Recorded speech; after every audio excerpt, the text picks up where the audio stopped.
प्रायोजक हैं cancer healer centre, new beginning. लेकिन मनीष, एक बात इस लिहाज से चर्चा करूंगी, हम ट्रंप और डील को लेकर जिस तरीके से एक सिनोनिम समझते हैं, आज एक ह्यूमन टच देखने को मिला। और ये ह्यूमन टच की भी बात इसलिए कर रही हूं क्योंकि जब जब उन्होंने वॉर की भी बात करी तो उन्होंने उस लिहाज से चीजों को सामने रखा और अंत में यह कह दिया कि ये सेंसलेस वॉर है।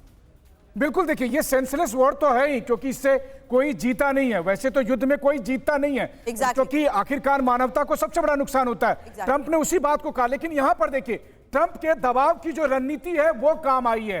ट्रंप और जेलेंस्की के बीच झगड़े के बाद से जिस तरह से ट्रंप और उनकी पूरी टीम जेलेंस्की के खिलाफ हमलावर हो रही थी और जिस तरह से उन्होंने कहा था कि अब समय आ गया है कि जेलेंस्की को यूक्रेन से हटना पड़ेगा, उसका असर दिखा कि ट्रंप के भाषण से कुछ घंटे पहले जेलेंस्की ने सरेंडर कर दिया। ट्रंप के सामने जेलेंस्की ने सार्वजनिक तौर पर बयान दिया, माफी मांगी, खेद जताया और ट्रंप को चिट्ठी लिखी। और ट्रंप ने अपने भाषण में बताया कि मनीष, थोड़ी देर के लिए आपको रोक रही हूं, एक बड़ी जानकारी आ रही है, उसके बाद आप अपनी बात पूरी करिएगा। अपने भाषण में जेलेंस्की पर नरम दिखे हैं डोनाल्ड ट्रंप, ये बड़ी खबर सामने आ रही है। ट्रंप ने जेलेंस्की की चिट्ठी का हवाला दिया, यहां पर लेटर को कोट किया गया।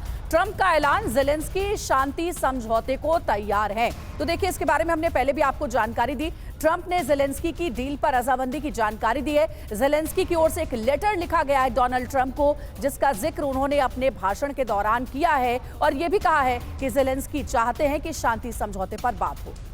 तो मनीष, हमने सुना डोनाल्ड ट्रंप को, यहां कह सकते हैं कि जेलेंस्की को बड़ा दिल दिखाते हुए डोनाल्ड ट्रंप ने माफ कर दिया जिस तरीके से बहस की शुरुआत जेलेंस्की ने मीडिया के सामने की थी। उसके बाद जब ट्रंप और जेलेंस्की के बीच बहस हुई थी, जुबानी जंग हुई थी, पूरी दुनिया ने देखा था कि किस तरीके से जेलेंस्की ने जो दुर्व्यवहार किया था, बदतमीजी की थी राष्ट्रपति ट्रंप के साथ। और उसके बाद से ट्रंप ने कह दिया था कि अब समय आ गया है, जेलेंस्की को जाना होगा, यूक्रेन से जेलेंस्की को हटना होगा, राष्ट्रपति पद छोड़ना पड़ेगा। लेकिन अब जाकर आज ट्रंप जब संसद में बोल रहे हैं तो वो ये कहना चाह रहे हैं कि जेलेंस्की लाइन पर आ गए हैं। जेलेंस्की ने मुझे चिट्ठी लिखी है, जेलेंस्की डील करने को तैयार है, जेलेंस्की युद्ध रोकने को तैयार है। तो ट्रंप ये बता रहे हैं कि मेरी दबाव की रणनीति काम आ गई है और मैं जैसा चाहता था वैसा होने जा रहा है। यहां पर राष्ट्रपति ट्रंप के साथ साथ वो एक बिजनेसमैन ट्रंप की भूमिका में भी है।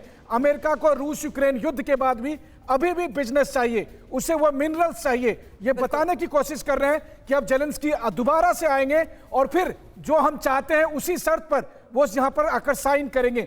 इस बात की जानकारी उन्होंने संसद के जरिए पूरी दुनिया को दी। उन्होंने ये बताने की कोशिश की है कि आपने व्हाइट हाउस का झगड़ा तो देखा ही था, लेकिन आज उन्होंने संसद में ये बताया कि जेलेंस्की किस तरह से सरेंडर कर चुके हैं, जेलेंस्की ट्रंप की शर्त को मान चुके हैं। ये सारी जानकारी, इन तमाम शर्तों के बीच आपने एक शब्द अब से थोड़ी देर पहले मनीष कह दिया, डील।